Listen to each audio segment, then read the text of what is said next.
live event and podcast series. I'm your host, Melinda Briana Epler, the founder and CEO of Change Catalyst, where we build inclusive innovation through consulting, training, and events.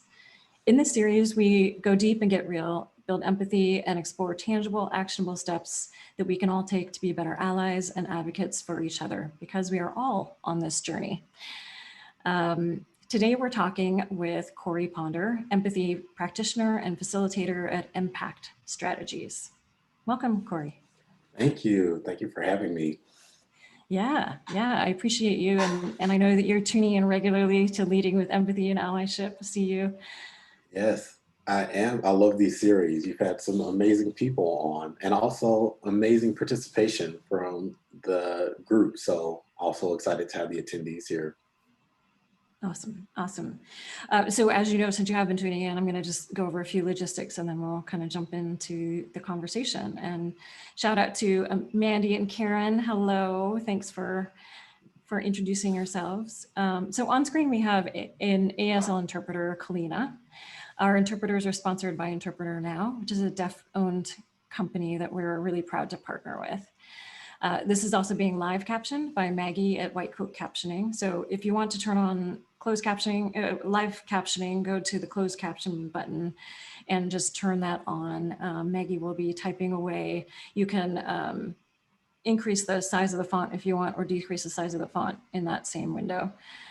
Thank you to our team, Renzo, Sally, Antonia, and Juliet, who, among many other things, are monitoring the chat and the Q&A throughout our time. As I mentioned earlier, we do have a code of conduct, but basically just focus on being kind and inclusive, and do share your aha moments and what you're learning throughout our conversation. As Corey said, it really does make a difference in the interaction of this episode.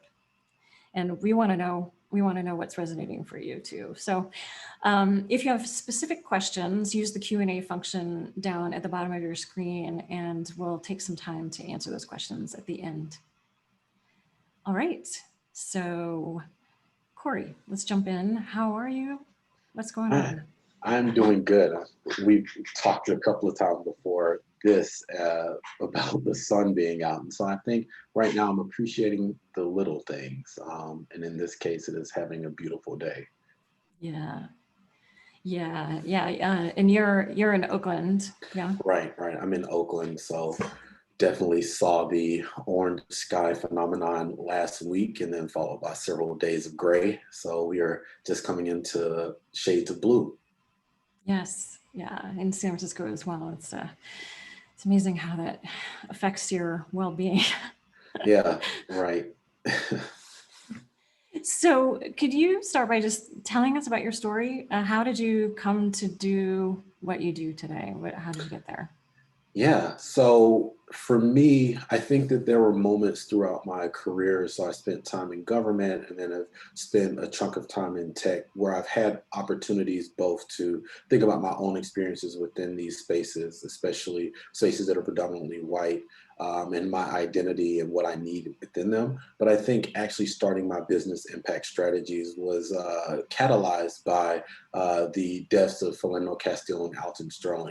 And so these were two Black men that were murdered by police officers in different situations in different places in the United States, but they happened within like a short window of each other. And I just remember really the amount of, I think, pain I was carrying from that, a lot of things that I was relating to growing up in the South and having had my own kind of interactions with security or law enforcement.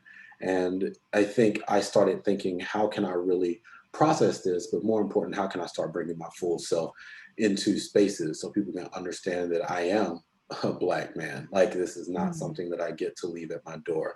And emPACT Strategies was birthed out of this idea of like, I can be my most authentic self, and we can all help each other as allies by really encouraging empathy, cultivating empathy as a skill, and then understanding and making space for people to share those stories so that we can see the whole person in whatever work that we're doing. Awesome. Yeah, I didn't know that story. That's good to know. Yeah. So tell me a little bit about what you are doing now. Yeah, Tell us. so Yeah. so my business impact strategies, as I mentioned, is really focused on, I guess, the learning and development component of allyship, but not just talking about allyship as a concept, but really getting into how do we make that concept more tangible for people? How do we cultivate frameworks and ideas around the journey, the process of being a better ally, and really thinking about, again, the lens of empathy, again, something that we often talk about in this intangible context as something that you can actually train yourself in, as a skill that you can actually cultivate. So that's obviously what I'm very passionate about, but I'm also passionate about tech. And so I also work as a senior policy advisor at Google currently and have been working in policy and privacy for some time. And I think that that also gives me a lot of frame of reference for thinking about, like, how do we put people first and think about users in the work that we do. Mm. So there's a lot in that I want to talk about. Could we start by just kind of unpacking empathy a little bit, and what is it, and then this, you know, secondly, how do you start to build that? How are you working to build that? Yeah, absolutely. So I like to think about empathy from like the psychological field perspective, and there's a lot of research out there, very interesting research. So when we talk about empathy, I think it's broken down into three different types of empathy. There's certainly the perspective taking, which you might, or many of us may be familiar with, the idea that we should be able to put ourselves in somebody else's shoes and help to problem solve or think through how we could do something differently in the future. There's the emotive or the affective, where we really focus on, like, when you're feeling sad, I'm feeling sad, so it's important for me to understand your emotions. And then there's the compassionate empathy, and I think this is really where empathy connects to allyship, because it's not just about feeling what you feel or seeing what you see, but about trying to understand the entire person's story within that, and then being compelled to act, like whether that's an act of validation, an act of support. And that, I feel like, is where the allyship component really comes into play, right? How can we use those stories and those narratives that we learn about people? How can we internalize people's feelings and what they're going through to actually compel us to a state of action? So when I think of empathy, that's really what it is, and I think how it relates to the conversations we're having today around what more can we be doing. And how do we how do you help organizations to, or leaders to really develop that empathy, you know, what frameworks do you use? What kind of how do Yeah. you make that happen? Yeah, so I think that there are a lot of things around us in the world that kind of, based on other industries, for instance, and their treatment or how they interact with people, that we've developed to really cultivate like our understanding of how to move through difficult problems, right? So I really try to focus on how do we take those types of tools and apply them to this conversation. One example is, again, going back to this idea of tech, because of my background, I know that there's one individual, his name is David Gray, and there might be others, but this is the one that I kind of honed in on, where he, from a user experience design perspective, created this thing called an empathy map. And so the goal of it, or the idea of it, is how do you actually take what you're trying to build or design and run it through a process of thinking about the person you're designing it for, or the community you're designing it for. And so it has all of these different steps about, like, what do you think they would see? What do you think they would need? What do you think their pain points are? What do you think they would feel if they had this particular thing in front of them? And the way that I think about these frameworks is like, okay, can we take this human-centered design process and apply it to difficult conversations around diversity? Can we Mm. take this framework and apply it to how we cultivate our skills as empathy warriors, empathy practitioners, with the idea that, hey, every time I step into a space where I need to relate to somebody or I need to interact with somebody, can I prepare myself by doing something like an empathy map? And I think that also we spend so much time in like our, probably our day-to-day jobs or our lives preparing for big moments, right? Like, we do research, we try to understand what questions might be asked ahead of time. And I really think that that's how I try to frame empathy, right? Is that it can take, it's the same type of preparation, and it's the same type of work that you can put into really making sure you're squared away before you move into these conversations or spaces. Yeah, yeah. Well, can you talk a little bit about, how does this relate to policy? How does this relate to tech and that work? Can you dive a little deeper there? Absolutely. So the one thing that I've appreciated just in the like all of my different experiences is that I do have a chance to like interact with people or think about people in all of these different mediums. And so policy certainly really is about the person. And so currently, as a person that develops policy or thinks about policy from the lens of AI and voice assistants, I'm really thinking about how will this impact the user's like privacy concerns, for instance, or how will this make a user feel safe on a platform? And really, this is the same conversation that we're having as it relates to allyship, because it's not necessarily about how I see the product, but it's about, can I put myself in the shoes of how somebody else might see this product or use this product, or think about like what Google's intentions would be with this product. And so I think in a lot of ways, like I'm constantly learning and constantly on this journey through all of the different access points I have to having to consider other people's points of view.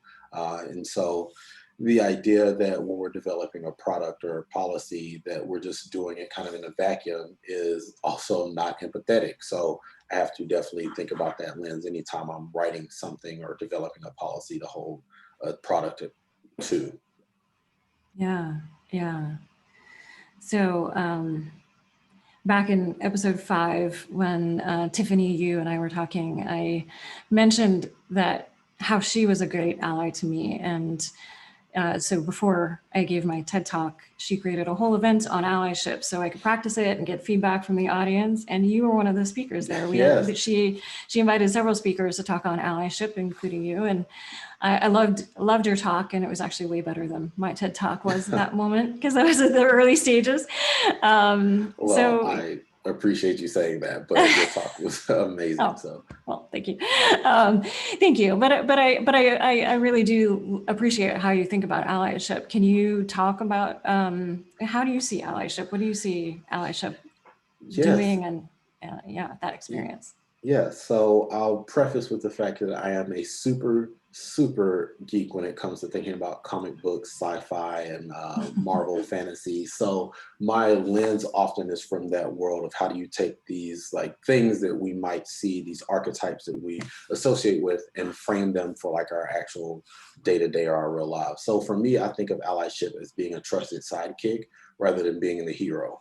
I think it's easy for us to think about allyship as wanting to save the day, right? It feels good. There's like a very proud or exciting moment if you can come in and save the day from like a very big evil. But actually, trusted sidekicks are more from a narrative perspective what I think we should be striving to show up as, because trusted sidekicks are really there for those everyday moments.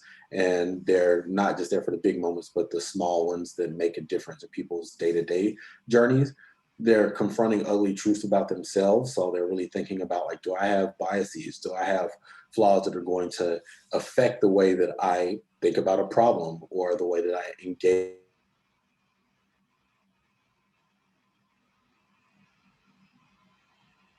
along their journey using their superpowers or their skills or their abilities, right? And so I think we can all do that, right? Because we all have some type of privilege that we walk into spaces with. So You cut out for a little bit there. Can you just rewind just a little bit and say the last few sentences? yeah, the third piece being like, how can you use your privilege as a superpower to really help others in their journey and support them in the spaces that you occupy? So I think that's the third tenet of being a trusted sidekick or an ally. Yeah, awesome.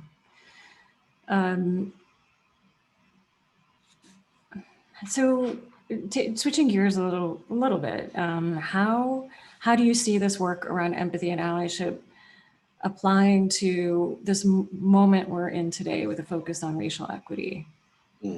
Yeah. So I think right now we're at a really critical point, and I feel like we've had this conversation, you know, several times, right? Black Lives Matter is not a new thing, right? But this is the first, and as we're starting to have this very public reckoning with the conversation, certainly starting in May with Ahmaud Arbery and Breonna Taylor George Floyd, we're having people really questioning the very way they understand race, or the very way they understand how they have shown up and what they may have been complicit in or contributed to. And so I think now, as we're talking about allyship, it's really important to think about a couple of things. One, that this is a journey. And so like this has been a thing, and like this moment is just highlighting a thing that's been happening and will continue to be a thing unless we think about the next step, which is about behavior change, right? So as we're thinking about what allyship should be about right now, allyship really should be about how can I change behavior? Like I think it is important that we're all participating in the movement and trying to understand what can I do to show support for these things that the community is driving or pushing. So protesting because that's important to raise our voices, or being there physically to, you know, show up in solidarity and show that this is a movement. But also, are you thinking about your coworker that doesn't get a chance to speak up in meetings? Are you thinking about like inviting certain people that don't normally get included in conversations to speak up in conversations? These are like behavior changes that I think really, when we're talking about this moment we're in, that has to be a part of the conversation as well. Yeah, yeah. You know, you've talked about before, engaging in those difficult conversations, and how do those conversations, I guess, how do we engage in those conversations using those tools that you talked about, and how do we make sure those conversations turn into action? Yes, well, I think sometimes the framing of a difficult conversation already makes it's almost like a vicious cycle, because by framing it as difficult, now you're going in with the set of presumptions about how it's supposed to go. And so I think oftentimes when we enter into difficult conversations, it's because we're entering in thinking already that this is a battle. So it's going to be difficult because I know that you don't believe what I believe. Therefore, I should be prepared to like battle you on these key points, or I should be prepared to show you how my argument is more relevant or more salient than yours. And I think that there are a lot of things that we end up doing is like kind of debate mechanisms to like get that point across. But really what it boils down to is kind of making it feel like a zero-sum game.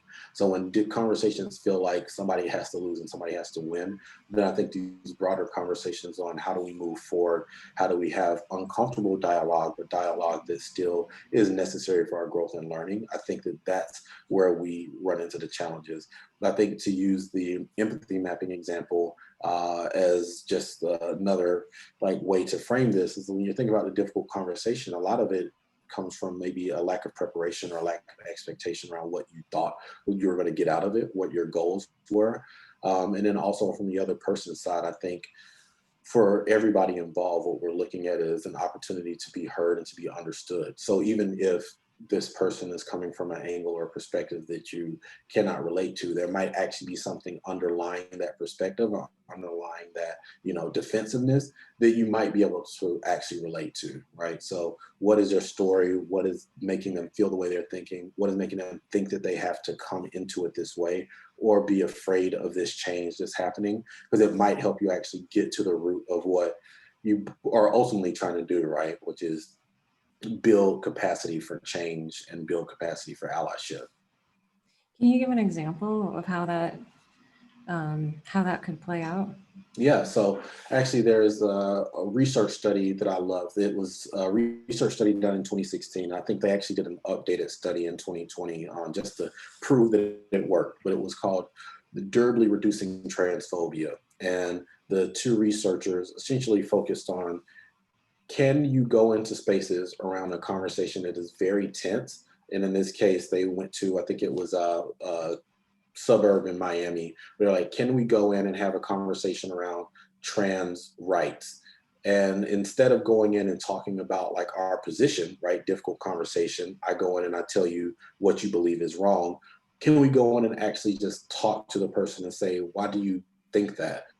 What is your story around this? And what they realized, this is something that actually is based in, again, psychology, where it's called active processing, right? Where if you go into the conversation and you have them participate in the dialogue and getting to the place where they see themselves, how they hear themselves, then you actually have them participate in their own understanding and life change, right? And so what they found in this study was that by just active listening, by just engaging people and asking their story, by having patience through that process, it actually lifted statistically people's like attitude and perception of what it meant to advocate for trans rights.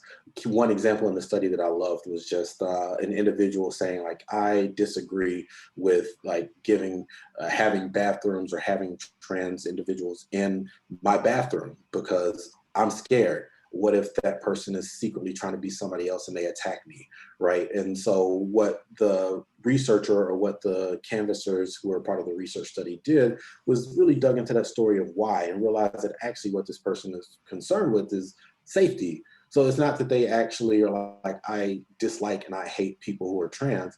They're like, I actually feel unsafe and I'm scared of being unsafe. And so then the canvassers were able to relate not to saying that trans is morally right and allowing that as morally right, but to actually talk about it from a lens of, hey, well, this community feels unsafe. So if you feel unsafe and they feel unsafe, then maybe you can relate to the fact that, hey, like this would make them feel less safe. This would make them feel more safe, sorry. And so can you support them feeling more safe? And the answers were like, oh yeah, yes, I can. Yeah, thinking about, taking those frameworks from other places and bringing them in. When I worked in marketing and branding, and I used to facilitate a lot of conversations around the brand mission and vision and just the brand story, and used the 5 whys. The 5 whys. You say one thing, and then you go deeper with the next why. Why is that? Why is that? And you just keep going deeper until you find some kind of common ground and some way to talk about it that you all can kind of understand and relate to. Yes, exactly. Actually, when you said that, it actually reminded me of different like reference, but kind of the same. But like in the Coach Carter movie with Samuel L. Jackson way back in the day, like he required his players to pass the ball 5 times before they took a shot. And I think again, this concept is the same, right? Like the more you kind of interject these different checkpoints to really check your automatic decision and what you think the best play is or the best shot is, the more apt you are to realize that there's a bigger field here. And my perspective has been widened just by kind of seeing the floor, spreading the floor out a little bit. So yes, 5 whys, 5 passes. Yeah. I think you can kind of do the same when you're approaching other people with empathy, and also when you're investigating your own feelings and maybe your own biases too, as you kind of keep going deeper into your own whys, keep passing that ball around in your head, understanding more what is it behind there. Yeah, absolutely. Yeah. So could we talk a little bit about what prevents us from being good allies, those barriers that, or kind of, what is it that keeps us from being good allies, and how do we overcome that? Yeah, it's like a perfect segue, because as you ended that last thought, I felt like, yes, like this is often the thing that we do to ourselves, right? Like that's one of the barriers, is we want to show up, but once we start digging deep and we realize the work it will take to show up, or we realize maybe how far we are from this ideal that we've imagined, that's a barrier, right? And so when I think of barriers to achieving this like kind of state of allyship or being a consistent, ally, one of those things is internal. Like you're really questioning, who am I in this space? And once I start to dig in, maybe I'm not comfortable with who I'm seeing, and so it's easier for me to step away, or I feel shame or guilt around that. And also maybe you're like, I do like who I am, but I don't know if I have all the answers, and so we let perfect be the enemy of the good.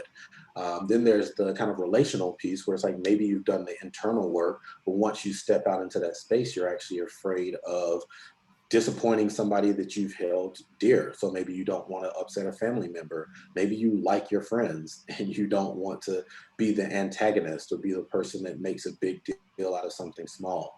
And then there's, of course, the broader systemic challenges, right? So even if you get past those things in your own sphere, you might just be inundated with this sense of like helplessness, right? I mean, it's a big system out there. There's so many things that are connected and that all influence one another. So how can one person really make a difference, right? Or even if I do this thing, am I going to be protected, or will I be retaliated against within my workplace or within the broader community that I'm in? And so I think all of these things really are about how do you reframe the narrative.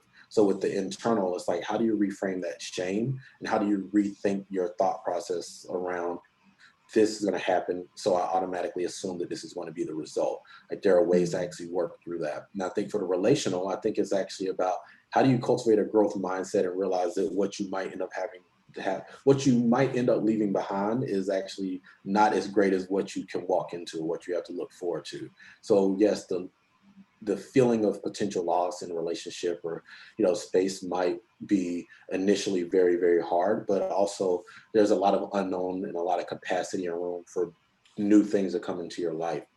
And then with the system, I think that it goes back to being a hero versus being a trusted sidekick. 'Cause I think a hero is really focused on, like, man, how can I like dismantle this system? And if I can't do that, then I have no business being in this space, or it's not my fight. But really being the trusted sidekick is like, yeah, I can change the system by just changing my behavior towards just one person. I demonstrate how a person should be in this space. And that's going to get the conversation started in these other ways. Like, obviously that other work is needed when it comes to really overcoming the system, but there's no excuse for paralysis on our part to do things today. Yeah, I want to actually ask the audience to participate a little bit here. Would you all, I know this requires getting a little bit vulnerable, and if you would rather put your answer in the Q&A, you can do that anonymously, but would you in the chat just, you know, say what some of their challenges are for, you know, how to be the best ally that you want to be? What holds you back? What are those barriers for you?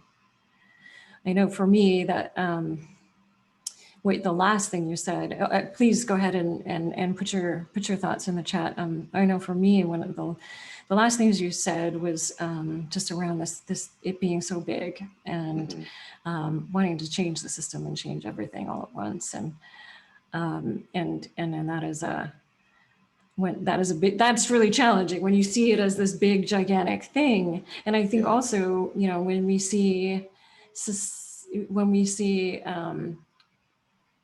racial injustice, sometimes the same thing happens where, you know, how do we make sure that all Black lives matter? That is a big, hard question to answer, right? Like, it can be really tough to like go through, okay, well, what can I do to make a difference that's going to shift this huge thing, this huge important thing that we all need to shift? Exactly. It's like I often think about when we talk about how do you show up in movements generally, and I think back to like the civil rights movement, for instance. It's like we talk a lot about the fight of MLK and nonviolent protesters because that is what history really remembers and talks about. But like, there are so many other stories, right, of different things. There's a legal fight. There was people, you know, who showed up as allies. There were just like, I'm just going to go to a voter registration drive and go support it, or I'm going to, you know, support the Freedom Riders and just sit on the bus, or I'm going to go to a counter. And I think that there are different ways to really approach the problem as a whole. And so like, one person doesn't have to own all of the approaches, right? You don't have to be both the, you know, nonviolent warrior and also the legal scholar. You could just be in your community or with your family, the person who's going to be that voice that's just saying, hey, you know, can we think about that differently? Hey, can we not do that in this place? You know, change or start cracking the, you know, concrete a little bit on people's views of how the world should be. Yeah. And just kind of going through some of the comments here that I'm seeing, Shannon says her unconscious bias. Well, I'm not sure if it's your unconscious bias or just unconscious bias in general, but that is definitely, when it's unconscious, it's really hard to, you know, to change it, right? We have to make it conscious and really work. It's a constant, you know, it's a constant journey. I'm still learning and still working on that too. And, you know, we have to regularly interrupt that in ourselves and our behaviors. Exactly. And think one of the ways we're talking about this, one of our other calls, but one of the ways to really dig into that is that, I guess, well, two ways actually. The first is like, what data can you collect about yourself, right? So I think we operate in a space of a lot of unknown unknowns, to quote, Secretary Rumsfeld from, the Bush era. But there's a lot of unknown unknowns that we are operating with, and how can we shift those to either known unknowns or just known things about ourselves? And so at least if we can consciously say like, hey, I am just constantly probing, and there are a lot of resources out there, implicit bias tests, like just education, like listening to podcasts, reading books, thinking about watching videos about like this part of history I've never experienced. We can do that and hopefully shift some of the things or be more aware of our biases. But then the second piece is just thinking about what are the subjective decisions that you're making every day, because there are a lot of things that we do automatically without really understanding why we do them. I mean, I wore a red vest today. I don't actually know why, except that maybe it was just in the closet and I just grabbed it. But if I really sat down and thought about it, there's probably a reason why. And then when we extrapolate that to some of our other decisions, walking down the street, why do we walk on that side of the street? Or why did we choose to go down this aisle in the grocery store instead of that aisle? There are a lot of things that we do automatically that we don't necessarily give a second thought to. But I can tell you, just as a Black man, but then certainly other communities who have been historically marginalized or underrepresented, have a difficult time making many automatic decisions or subjective decisions, because I know that I can't necessarily walk down the sidewalk without at least thinking what my presence will do to the people around me. I can't, go into a certain place looking a certain way without at least thinking what that's going to say about me. And so I think that the second piece of this is really those subjective decisions that we all make. Like, how do we actually put effort into thinking about, actually thinking about those things? And it's exhausting, but I think that's the actual thing that will shift the way we see biases, but also like our own reliance on them in our day to day. Yeah, I think it's a really good point, though. A lot of times when we're talking about unconscious bias, it ends up being a conversation about how we say things and not so much how we do things, and some of the things that we do that we don't think about doing. And I've learned a lot.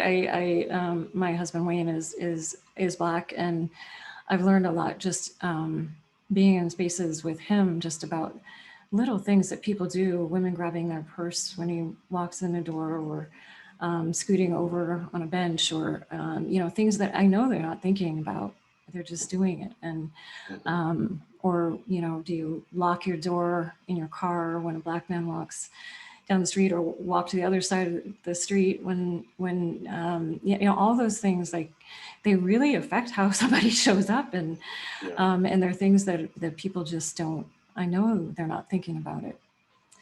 Right. So I think the point I'm trying to make is that is what we say and what we do. It comes out in both ways, and it's a constant thing that we need to be aware of, and question ourselves and ask those whys. Absolutely.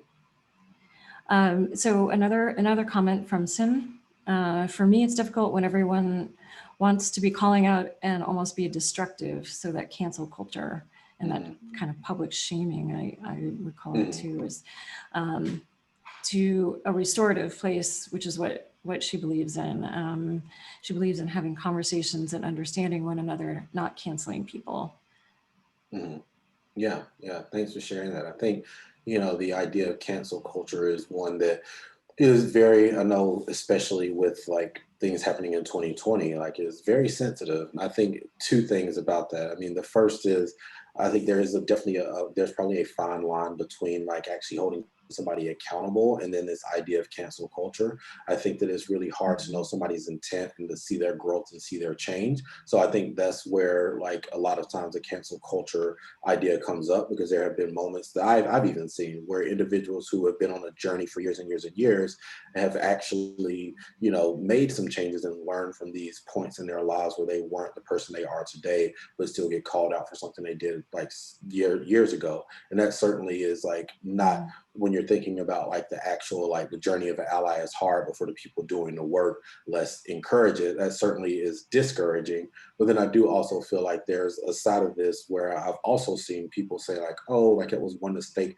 But I do think that, yes, people should be held accountable. And so I've seen, you know, these moments where people are like, oh, well, that was maybe too harsh for them. And it's like, but I also think that there's a real world consequence. And so maybe that person should lose followers. Maybe that person should lose, you know, advertisers, because, you know, that to them is actually like a significant consequence. And if the community and the space can then, I think, as you mentioned, said restorative, if the community can then allow space for saying like, hey, we held you accountable for that. And then, you know, we want to see real growth and change, and we'll support that. And I think that's really how it shifts from being cancel culture to just accountability. Yeah, that's interesting. I think we talked for a while on that. I'm not sure I Yeah. totally agree. Yeah, Hmm. because I think that yeah, maybe consequences if but also with the goal. My goal is to really, you know, how do you create that change? You know, Hmm. and is that person going to change by having those public consequences, or are they going to change in some other way? And so I'm not sure. I do think that some people change because they have public consequences, and I Hmm. also think some people stop changing when that happens. And so Right, right. we have to figure out as a society how we strike that balance. Absolutely. And I will say, I think where we agree is actually, I think the hard part of this is because when we're doing things online, or certainly when we're looking at celebrities or public figures, what's lacking is like actually the trust with the individual, like knowing Yeah. the person beyond their public persona, and also empathy, which I think is what it comes back to, right? Is that even as we're calling people out, or canceling, whatever you want to describe it as, there really is a component of empathy here. I'm like, all right, what is their actual story, and like what is the truth behind this? Can we dig into that? And so I think where we agree is that it often is not just like, you know, a few tweets that have been screenshotted, but there's broader context there that we need to really think about what accountability actually looks like, and whether that person actually is on a journey of growth, and actually what would be the appropriate consequence, right? So, Mhm. Just jumping to Melinda says, I have trouble trying to figure out what other people need and want to feel safe want them to feel safe without asking them to educate me on their experience. I don't want to make assumptions, but want to make sure people get what they need. mm, yeah, it's important. You know, I think it's a lot of labor and a lot of work to have these conversations. So there's a lot we can do on our own, but also in those spaces where like people have offered up or are willing to share through their stories or their experiences, is an opportunity, like, you know, to really take advantage of. Yeah. Julia and Wilson say, as a person who identifies as white, letting go of the voice in my head who says I need to do it, quote, right or quote, perfectly, and accepting that it can be messy and sometimes I will absolutely get it, quote, wrong. And then being willing to own the impact of that and just keep at it, keep in it. Mm. Yeah, absolutely. I am on a sports reference here, kick, but I think a lot about how we think of baseball, where you go to the games for the home runs, but actually the slugging percentage is more important, right? So I think that you're going to strike out.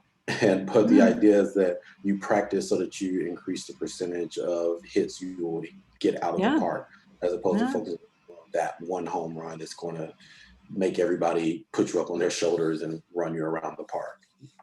Yeah, yeah, that practice and that building those muscles are, I mean, that's what it is. Yeah. It gets, then it gets easier. It's always a journey. You can always Hmm. improve your Hmm. game, so to speak. Exactly. You can always Exactly. improve your allyship, but some things start to get easier as you stretch that muscle over time too. Exactly. Exactly. Um, Here's one I think a lot of have identified with is from Mandy. For me, it's difficult striking that balance of listening to the communities and individuals that need me to show up as an ally and doing the hard work, not stepping in as a savior or trying to do the work that I shouldn't, but also showing up authentically and doing the work that I as a white person need to do, and not rely on others to do the work and change the behaviors. Mm. Yeah.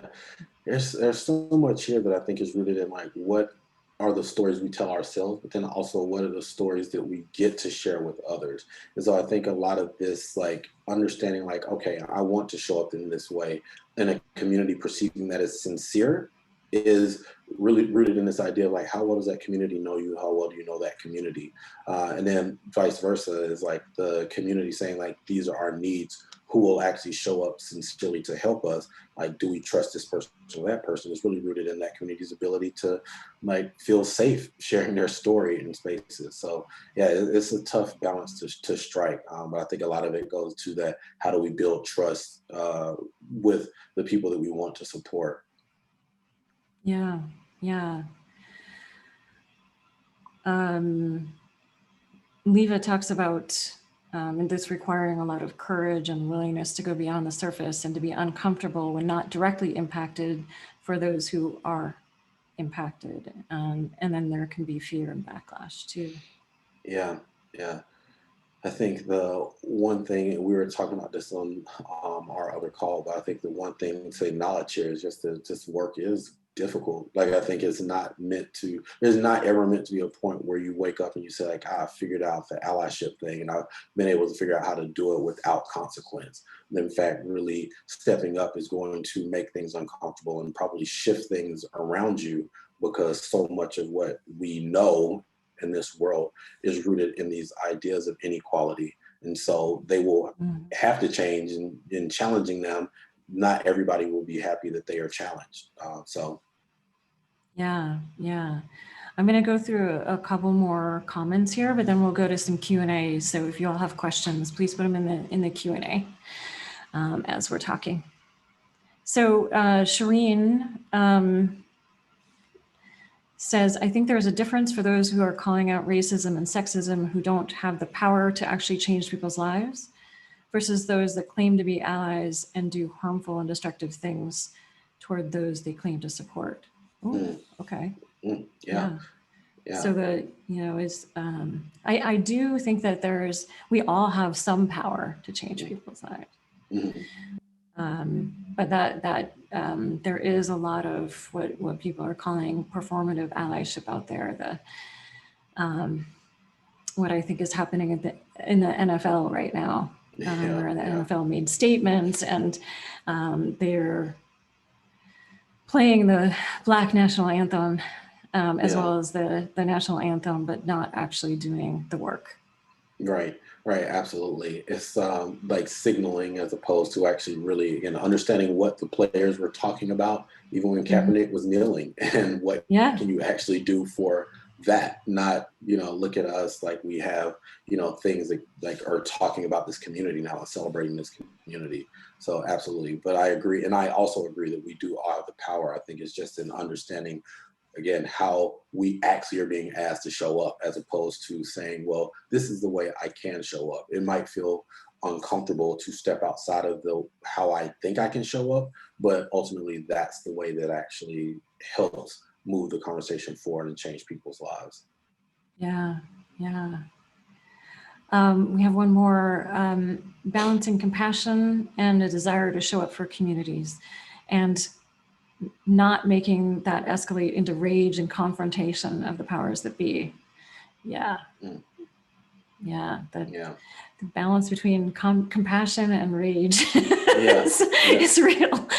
Yeah, it is. It is. I think, oh gosh, I feel like we could have a talk just about that. But I feel like it's so complex because there's certainly, I think, talking about tactics, like you could think about tactics of compassion being more valuable or in situations and tactics of rage. But, if we also think about, going back to the civil rights movement, I think you often saw like Dr. King and then Malcolm X, two figures that would be described as polar opposites of one another in terms of movement tactics, both agreeing that by the end of their lives, unfortunately, that they move closer to one another in terms of ideals and values and what they thought would actually be effective. And so I think that similar to the idea that we can all show up in different ways, I think that different things force the conversation in different ways. And so while I think maybe there might be some short-term gains from doing things one way, and it might not have long-term implications, it doesn't mean that it has no impact on like moving the conversation or dialogue in a certain way. So, I mean, but yes, I think it is really about the balance and understanding what the goals are and how to use the right tactics to achieve those goals.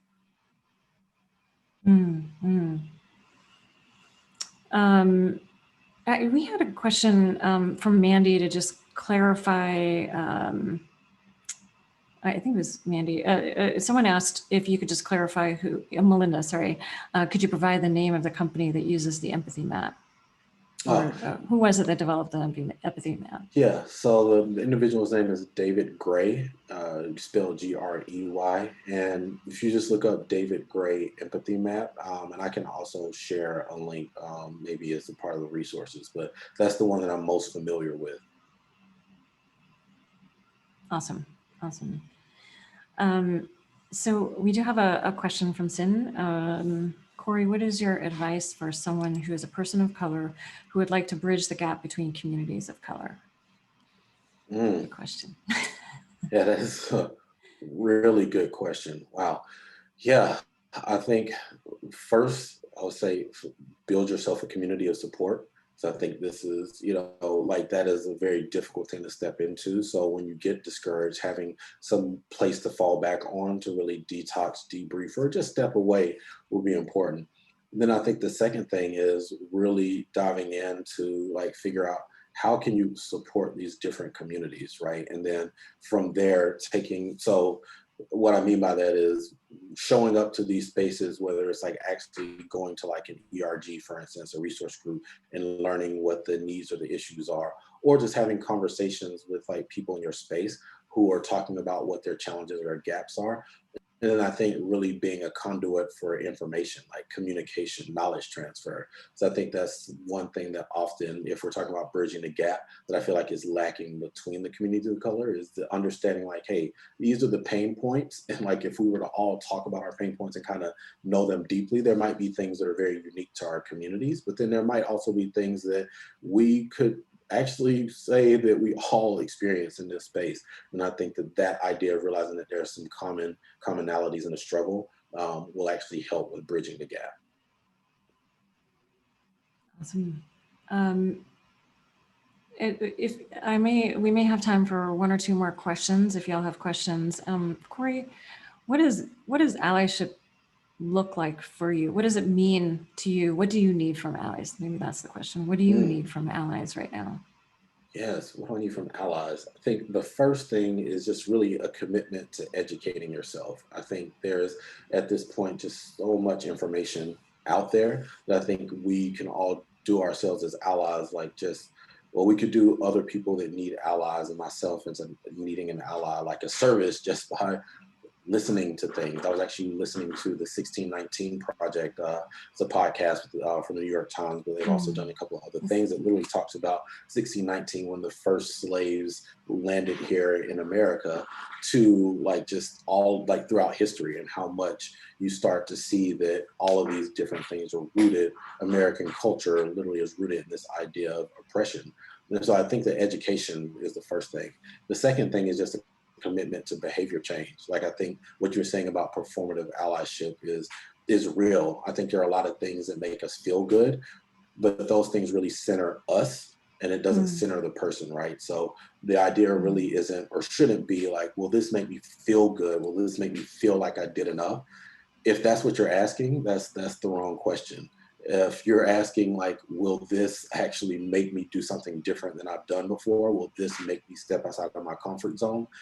That's the question that you should be asking, because those are likely the things that I would need as somebody looking for an ally.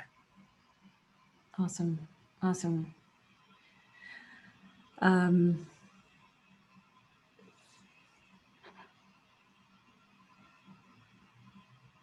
As you're kind of thinking about your work moving forward in terms of empathy and allyship, what do you think is, what do you think is the next wave of this work? What do you think that's work? Where do you think this work is going next?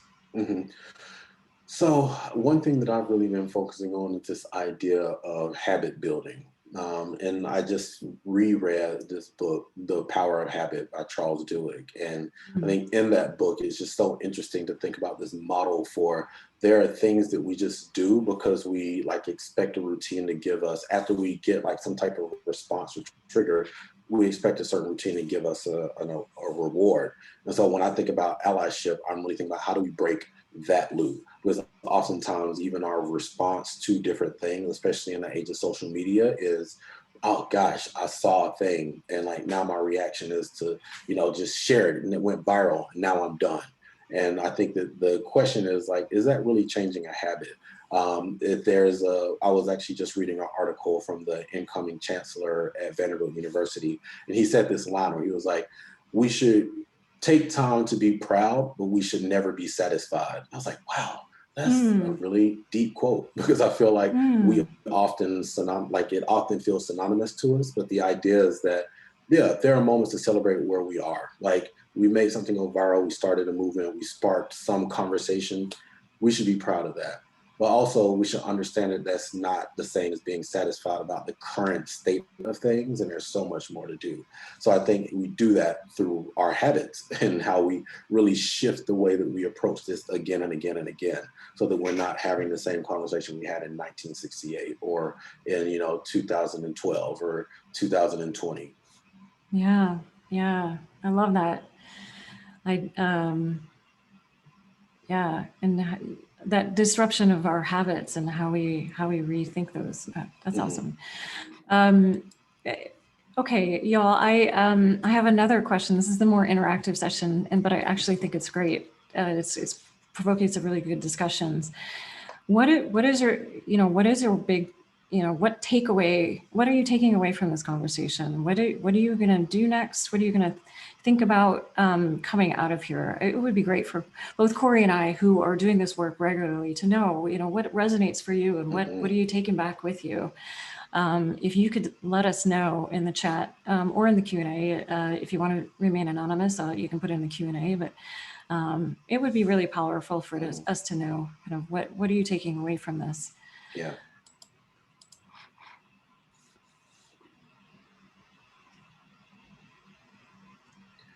While people are responding, I will just say, Melinda, I appreciate you saying that about cancel culture, because I think it's making me think, and it's something that, I think we can always think about in terms of our tactics and how we approach people with more empathy. So really thinking about the way that I do that is, I think, an important takeaway. Yeah. I'm really thinking about those habits and habit building, habit breaking, and what that looks like. Forgive me if I mispronounce your name, Sujatha. My takeaway is to educate myself more and more. Steve says, not alone in the struggle to build compassionately. Community matters, and this space shows that exists. I love it. Yes, absolutely. Sin says, I'd like for a community to be built here. I've learned so much today, and everyone here is so open and passionate about this that I feel like this is an opportunity for a community. Interesting. Yeah. Thanks for that suggestion. Mandy says, I really just love the reminder and insight that you have to put in the work and build trust. And a lot of it comes down to building the right habits and changing everyday behaviors. Yeah. Polly says, stay in it, don't give up. Yes. It won't happen overnight. Absolutely. Yes. I feel like we could build an entire other conversation just around resilience in this work. Because it's a lot. Yeah. Well, I meditate, I do yoga. I also take breaks when I need to go on motorcycle rides. How do you build resilience? Yes. I hike, and before the fires, I hike and spend a lot of time making music, actually. So those are my outlets. Awesome. Eddie says, very much appreciate the conversation. My takeaway is to not let perfect be the enemy of the good in progress toward anti-racism. I like that. Yeah. Jessica says, more ways to use my privilege to make space for others. Think more about behavior as well as words. Awesome. Awesome. Corey, where can people learn more about you and your work? Yes, so if you want to learn more about the things that I'm doing, the projects I'm working on, just go to coreyponder.com.